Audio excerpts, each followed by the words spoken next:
We are entering Nairobi National Park, and I hope we'll be lucky to see the rhinos.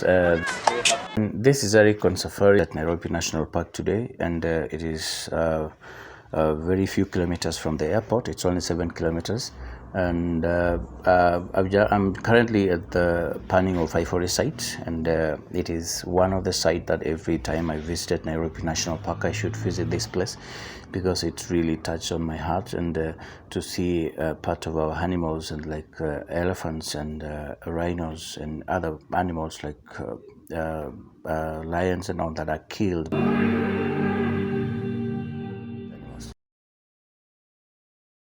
That number has really been going up to approximately 167,000 elephants alone we lost in 2005.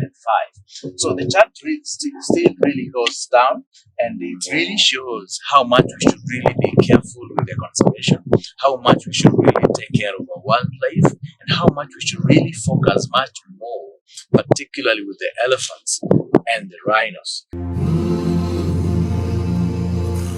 This was one of the sites which first banning was done. So the first banning was done in 1989 by the Kenyan government. And this is one of the big shows to the whole world. And you could imagine all these heap. And that time, around 12 tons of weight of the rhinos and the elephants becoming the highest population of the animals which were which has been killed, and you could really see how the heap was, and this was the first banning happened. I'll also take you to the second banning, which was done recently by the Kenyan government also, and this was in 2016.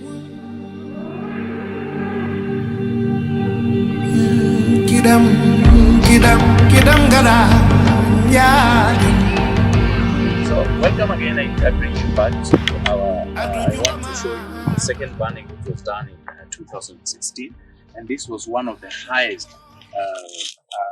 ban that has really happened in the whole world.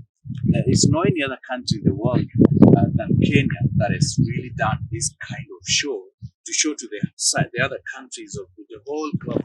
That is how much we should really be careful and be very concerned about our conservation and our wildlife.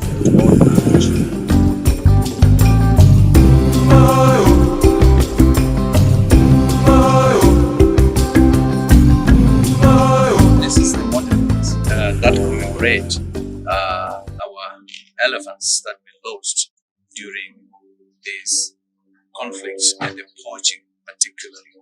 And every time that anyone or any other person or generation to generation comes and visit this place, they could be able to see and actually remember our elephants that we lost during the time that the human are becoming inhuman, poachers, and all these other activities which are becoming inhuman to our wildlife.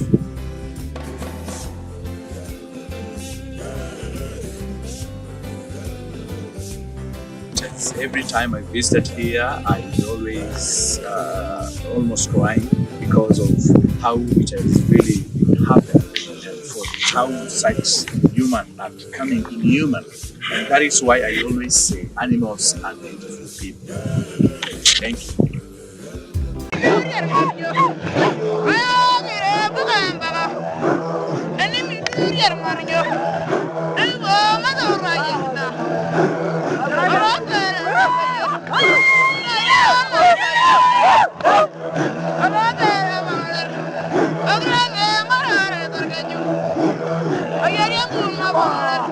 These are the warthogs. We normally call it Kenya Express because every time it runs, it raises their tails up. In the Lion King movie, it's called the Boomba. And these are our first animals that we managed to see here at Nairobi National Park. And they're just very close to the site, the banning of Ivory site. They're so such close and they're very friendly to us. We managed to go closer and the mother Pumbaa is so such friendly, and we could really come so close to them. The Pumbaa baby, the litter is just run all the way there, but it's still very friendly. But on this other side, the mother is so such very friendly, and it's so lovely. But now you could see the color of the skin. It's got a red color of the skin just because of where it really sleeps, mostly under the burrows, the holes. It's got the red soil. That is why you could really see them. They are red. They're having the red skin, but they're very friendly to us. Thank you. Enjoy, welcome, and we will be able to see much more animals here in the Nairobi National Park.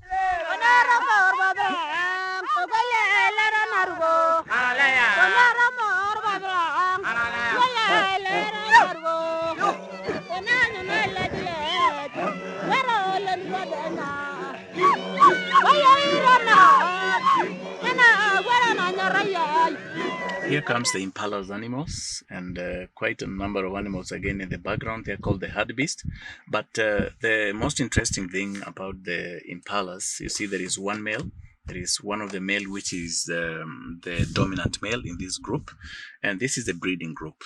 And this breeding group, it combines lots of females and the young ones, and there is only one dominant male which takes care of them, protecting them and against intruders, other males which might come to challenge the breeding challenge the females in the breeding circles family. So, and then again, one of the interesting thing about this is that this male is not here by chance. He has fought the fight with the other males, and with the competency of his strength, he was able to defeat the rest of the other males and chase them away. But the funny thing is that he will not be able to stay in this group for quite longer time because he's busy mating with the females. You could imagine how many females are these. So he can mate with around 3 or 4 females a day, and even quite a number. If the group is big, up to around 200, you could imagine how this male is busy. And then again, you see he's running away because he always checking on the other females and the other males in their territories, way back in the background, chasing them away, not allowing them to come so close to the females because he might take over.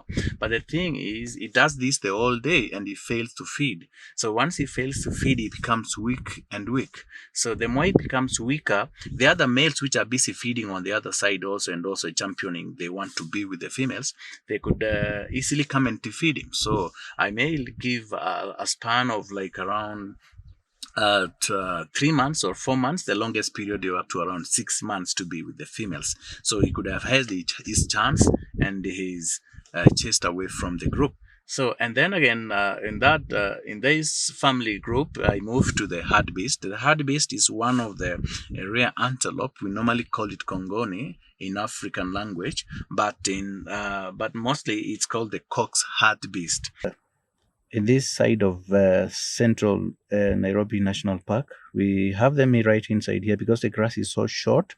The rangers has been able to control the grazing here by burning the grass to make it sprout, and when it's green, and the rest of the other animals would be able to come around here, just like the wildebeest, the impalas. You see some male impala there, which is very close by the wildebeest, and they all graze together.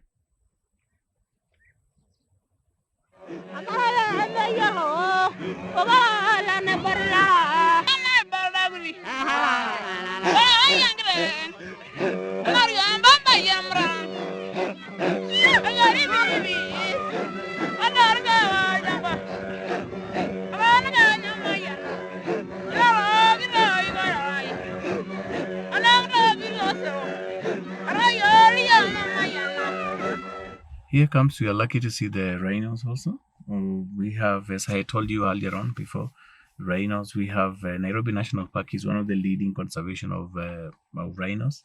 As here being the home of the rhinos, we managed to see the white rhinos, and this the mother and the young one, which is a little sub-adult. So the white rhinos, they are here in a very big number. The conservation is done so well here in Nairobi National Park. and they're quite still, a number of them at the far distance that we were not able to capture them with our cameras. But though these one also are quite far away from the main road, and here there is no off-roading. This is, you only stick to the main road, and then whatever you see, you are lucky. But we are very happy with this, and with the conservation which is done here by our rangers, and they are really doing a very commendable job to conserve these endangered species. I'll talk a little bit about the difference. We have two types of rhinos here in Nairobi National Park. We have the black rhino, and then we have the white rhinos. But we managed to see the white rhinos. The back part of the rhinos, they have the different shapes. They're in different shapes, but they have the same skin color. So with this one, the white rhinos, the horns, the two horns, one is longer than the other one, and it's a grazer. As you see, it's found often, mostly in the open savanna. So they are good grazers. They are herbivorous. They graze a lot. And the other one, the black rhino, is a browser. So it's mostly found in a densely kind of shrub bushes. But this one, because it's mostly found in the open area, so they have the square mouth or the rectangular mouth, which is good for grazing. And they graze part of the mixture of their consumption on what they feed on is mostly grass. And also, if I may talk about the body shape, the shape is got like it's not that flat curve, but it's like a hump kind of it. So which is really bringing the difference, and it's huge, and the body size actually is very massive. It's very huge compared to the black rhino. The black rhino, the body shape is curved back, but this one is a little bit hilly back, kind of. So it's almost flat. So, also the body shape for the black rhino is quite very small. It weighs up to around 3 tons, around 2 to 3 tons. But this one is massive. It's huge. It's over 4 tons. So it's almost the size of the elephant, a 6-ton elephant. But this could be second in body weight. Thank you.